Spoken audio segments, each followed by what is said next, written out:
Olá, está começando mais uma resenha literária e hoje eu vou falar deste livro aqui, Ideologias de Massa e Suas Metamorfoses, do mal cultural ao mal político, do antropólogo Flávio Gordon, meu companheiro na Gazeta do Povo e por quem eu tenho uma enorme admiração.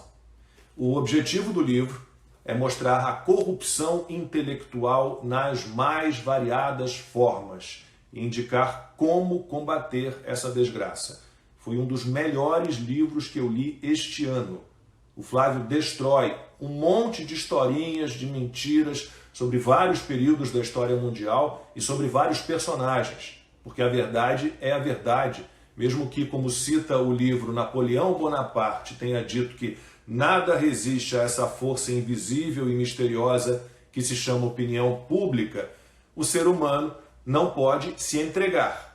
O Flávio fala no livro sobre o mecanismo de formação da opinião pública via imposição de falsos consensos orquestrados por falanges intelectuais e elites culturais socialmente minoritárias, avessas aos gostos e valores da maioria da população, mas detentoras do poder de falar em seu nome e balizar o debate público segundo seus próprios critérios políticos e ideológicos.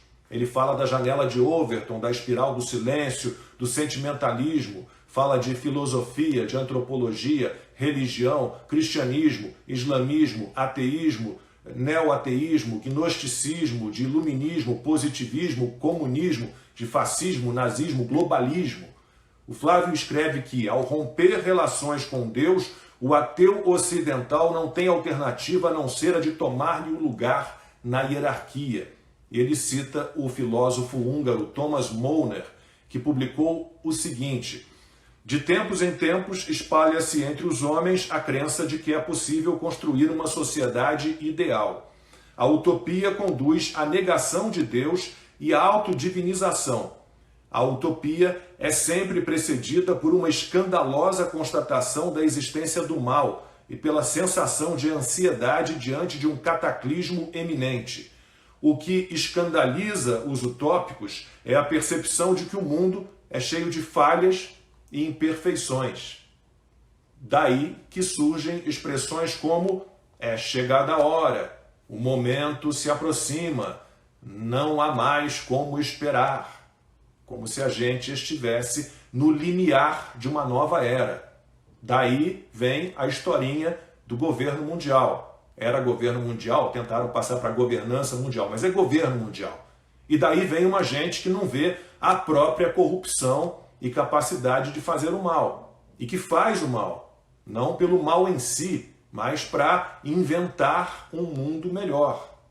Uma gente sem restrições morais, que acha que toda existência é vontade de poder. As falhas e a maldade humanas não têm solução por um simples ato de vontade. O Dostoiévski, citado no livro, acreditava na capacidade humana de se redimir pelo amor e pela fé. Os capítulos dos quais eu mais gostei são os que tratam de nazismo, fascismo e comunismo, porque banalizaram o uso de algumas expressões sem nenhum apego à história, aos conceitos corretos.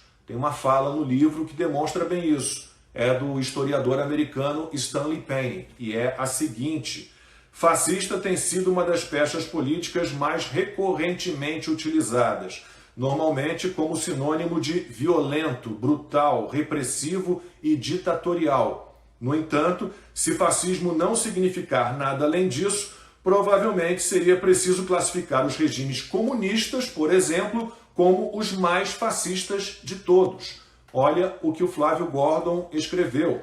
As primeiras interpretações sobre o fascismo surgiram dentro do marxismo-leninismo, quando nada, porque o próprio fenômeno em si tem essa mesma origem.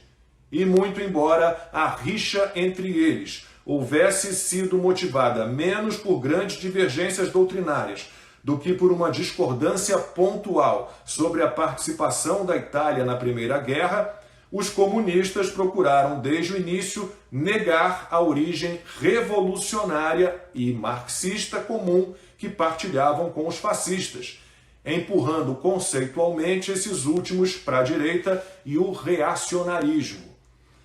E isso a gente tem visto com muita força hoje. Fascismo virou uma referência vaga a qualquer coisa reprovável. Fascismo é sempre concebido como uma patologia política, uma excrescência de direita, reacionária e desumana. E marxismo-leninismo seria de esquerda, progressista e humanista. Querem esconder que os bolcheviques fizeram mais vítimas na Rússia do que os fascistas em qualquer parte. Fingem que Lenin e Stalin não eram antissemitas viscerais. Comunismo, fascismo, nazismo, tudo isso é lixo. O nazismo foi resultado de mitos raciais, não propriamente de um apego às cores nacionais. O fascismo do Mussolini, esse sim, era de algum modo ultranacionalista e nunca teve o racismo como característica marcante. A Segunda Guerra acabou botando do mesmo lado democracias como os Estados Unidos e a Inglaterra e a ditadura soviética. Era o guarda-chuva virtuoso do antifascismo. E isso gerou uma enorme confusão conceitual. Olha o que escreveu o Gordon. Tendo assumido sozinho o papel de inimigo da liberdade, o nazifascismo serviu como o tapete sob o qual Stalin, brandindo sua carteirinha de antifascista, escondeu toda a sujeira do regime soviético. O livro deixa clara, com base em documentos e declarações e discursos, a ligação inicial entre Hitler e Stalin. Hitler sentia respeito incondicional por Stalin, que ele chamou de gênio. Stalin só confiava no homem, e esse homem era Hitler. Isso, claro, até a invasão nazista da União Soviética.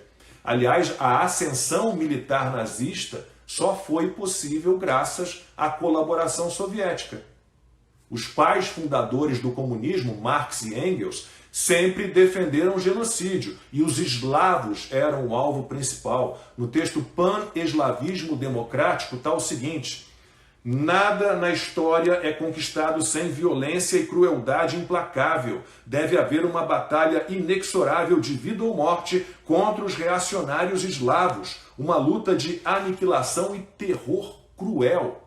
O Flávio Gordon deixa explícito que nazismo e comunismo rezavam pela mesma cartilha. Ambos acreditavam que, para criar a nova ordem mundial, era sumamente necessária a eliminação de certas categorias de pessoas. Então o livro explica como foi possível chegar ao ponto em que chamar alguém de nazista é uma ofensa grave, mas o Lula pode se orgulhar de ser chamado de comunista.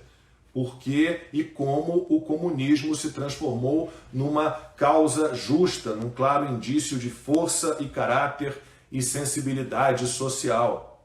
Está no livro. As afinidades ideológicas e pragmáticas entre comunismo e nazismo são inegáveis. Aí vem a propaganda com a ajuda de idiotas úteis espalhados pelo mundo. O livro tem um capítulo sobre globalismo, governo mundial, que mostra bem o comportamento dos comunistas atuais, que falam em bem comum da humanidade, segurança ambiental, desarmamento, os problemas globais e sistêmicos que ameaçam a humanidade. Com esse pretexto, comunistas e os metacapitalistas também defendem a concentração de poder mundial em organizações internacionais que eles dominam. Foi Olavo de Carvalho, citado no livro, que definiu os objetivos dos metacapitalistas. Um século de liberdade econômica e política é suficiente para tornar alguns capitalistas tão formidavelmente ricos que eles já não querem submeter-se às veleidades do mercado que os enriqueceu. Querem controlá-lo. E os instrumentos para isso são três: o domínio do Estado para a implantação das políticas estatistas necessárias à eternização do oligopólio, o estímulo aos movimentos socialistas e comunistas que invariavelmente favorecem o crescimento do poder estatal e a regimentação de um exército de intelectuais que preparem a opinião pública para dizer adeus às liberdades burguesas e entrar alegremente num mundo de repressão onipresente e obsediante, estendendo-se até os últimos detalhes da vida privada e da linguagem cotidiana, apresentado como um paraíso adornado ao mesmo tempo com a abundância do capitalismo e a justiça social do comunismo. Justiça social entre aspas, tá? O livro fala também que a queda do Muro de Berlim, que o colapso do Partido Comunista Soviético, que isso não foi um acidente, nem o súbito resplandecer da democracia. A perestroika seria o sucesso da Revolução Socialista nas condições contemporâneas. Sai a luta de classes, entram os interesses universais.